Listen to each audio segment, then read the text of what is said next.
PM employment scheme के तहत काम करने वाले कश्मीरी पंडित मुलाजमीन ने जम्मू में आज 82वें दिन एहतजाजी मुजाहरा जारी रखा। ये मुलाजमीन वादी कश्मीर में मुसलसल टारगेट किलिंग के तनाजुर में वादी कश्मीर से मुलाजिमतों को जम्मू मुंतकिल करने के अपने मुतालबे को लेकर एहतजाज कर रहे हैं। मुजाहिरीन का कहना है कि हुकूमत की जानिब से इनके मुतालबात पर मुस्बत जवाब न देने पर वो मायूस है। इनका कहना है कि एलजी ने इनसे सिर्फ एक मीटिंग की और इस मीटिंग में इन्होंने यकीन दिलाया था कि मुलाजमीन के तमाम हकीकी मुतालबात पूरे किए जाएंगे।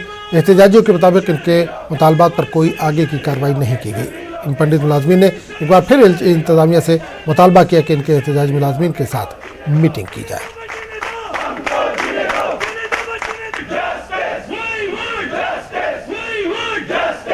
पूरा एम्प्लॉय का सेक्शन जो है कश्मीरी पंडित यूथ रैली में काम करने गए, ये पूरा डरा हुआ है, इसमें फेयर है। मुझे लगता है कि जब तक हमारे साथ बात नहीं की जाएगी और हमें मौका नहीं दिया जाएगा कि हम क्या बोलना चाहते हैं, मुझे नहीं लगता है कि एम्प्लॉय वहाँ अब जो है जॉब कर सकता है। हमारा जो नंबर है कश्मीरी पंडित यूथ का, ये 4000 के आसपास काम करने को। मुझे लगता है कि गवर्नमेंट को एक कमेटी जो है उसका गठन करना चाहिए, कॉन्स्टिट्यूट करनी चाहिए, उसके बाद हमारे साथ बात करना चाहिए। एम्प्लॉई जो थे उनके भाई का टारगेट किलिंग ऑफिस में हुआ था, उसके बेस पे ये गवर्नमेंट से एक रोष है कि हमें on the basis of security आप लोकेट कीजिए सेफर प्लेस में, दैट इज़ आउटसाइड कश्मीर। लेकिन जो आपकी जो इतने दिनों से हो रहा है लेकिन कुछ संज्ञान नहीं हो रहा है गवर्नमेंट का। सर, बड़ी चीज़ों के लिए टाइम लगता है, इसके लिए हम संघर्ष कर रहे हैं, अपनी मांग पे हम डटे हुए हैं। हो सकता है इसमें और 80 दिन लगे या और ज़्यादा लगे।